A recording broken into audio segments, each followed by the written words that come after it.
Cara, essa pergunta sua é uma pergunta chave que fez mudar a minha vida. A minha carreira foi feita dentro das redações de jornais. Eu fico baseado aqui em Brasília e já tinha 12 anos ali de redação. Passei pelo Estadão, passei pela Folha, passei pelo Correio Brasiliense, que é o jornal local, pelo blog do Noblar, enfim.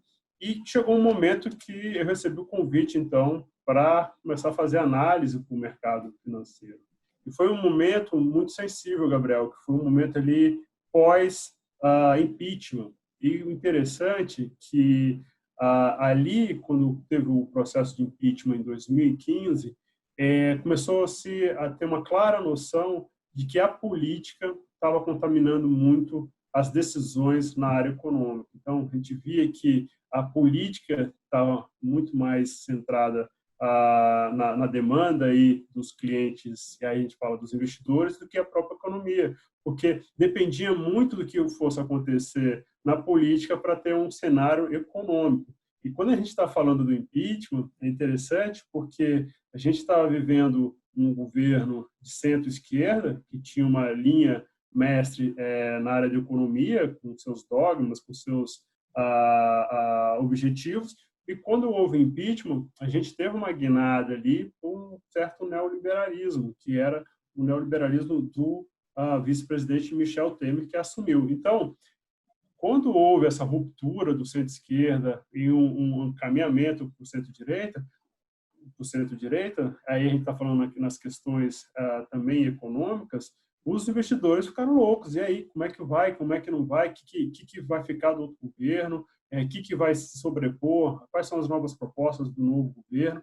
Então, houve uma demanda, um aquecimento de demanda por parte do investidor, e aí eu estou falando dos investidores institucionais, que são bancos e fundos, para tentar entender Brasília, para tentar entender que rumo que isso vai dar e que momento eu vou me posicionar, eu, investidor, vou me posicionar sobre isso. E foi nesse cenário que eu chego, que aí veio o convite, como eu te falei, eu chego ali no início do governo do Michel Temer e também já nessa crescente demanda que eu te falei. Então, a agenda política hoje dita muito o ritmo da economia. E o investidor, ao perceber isso, começou a demandar muito dos fundos, dos bancos e, no caso da XP também, que é onde eu trabalho hoje, que também saiu um pouco na vanguarda, percebeu esse tipo de demanda, montou uma equipe, estruturou uma equipe e aí começou, então, a oferecer conteúdo. E, com base nesse conteúdo, o investidor, então, consegue fazer essas previsões, né? Fazer essas previsões no curto, médio e longo prazo, que é a questão central para qualquer investidor, né? Saber um pouco de como estão os cenários para se posicionar, seja para colocar, para tirar, para investir, para desinvestir. E isso, então, a gente começou a ser uma peça muito importante aí dentro de todo esse processo. Pô, que legal, cara. E aí você, assim, você teve uma carreira, então, que deu uma baita de uma virada, né? Você começou ali focado em jornalismo, focado em escrever, né? E aí, de repente, se vê como demandado como um grande pesquisador de Brasília, né? Um cara para desatar esses nós aí, de entender essa política. Como é que foi essa transição, assim? Ou você sempre, já desde o início da carreira de jornalista, já mexeu com a área de política mesmo? Eu, desde o começo, eu iniciei já focado na política e eu começou aqui de Brasília, aqui o jornalismo, o carro-chefe é quem cobre economia ou cobra política, e eu sempre tive uma tendência maior para acompanhamento da política.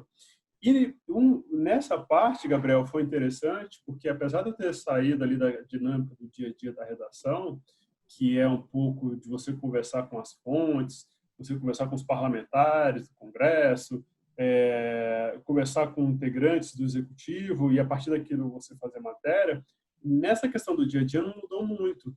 Só que, ao invés de eu publicar para a imprensa, no jornal que eu estava, a gente fazia relatórios. A gente teve, então, o contato com o Congresso, o contato com o Executivo permaneceu. Só que o tipo de reunião era diferente, eram reuniões fechadas, eram reuniões em que o objetivo não era divulgar o que estava sendo conversado sobre cenários, porque isso é importante também colocar para quem está acompanhando.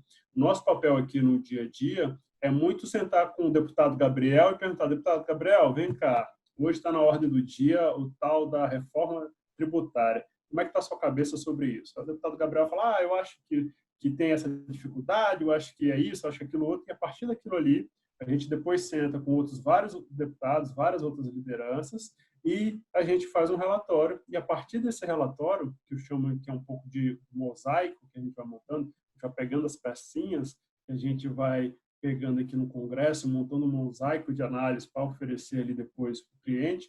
A partir disso, é que, então, a gente oferece cenários e mostrando a reforma tributária hoje tem maior ou menor chance de avançar.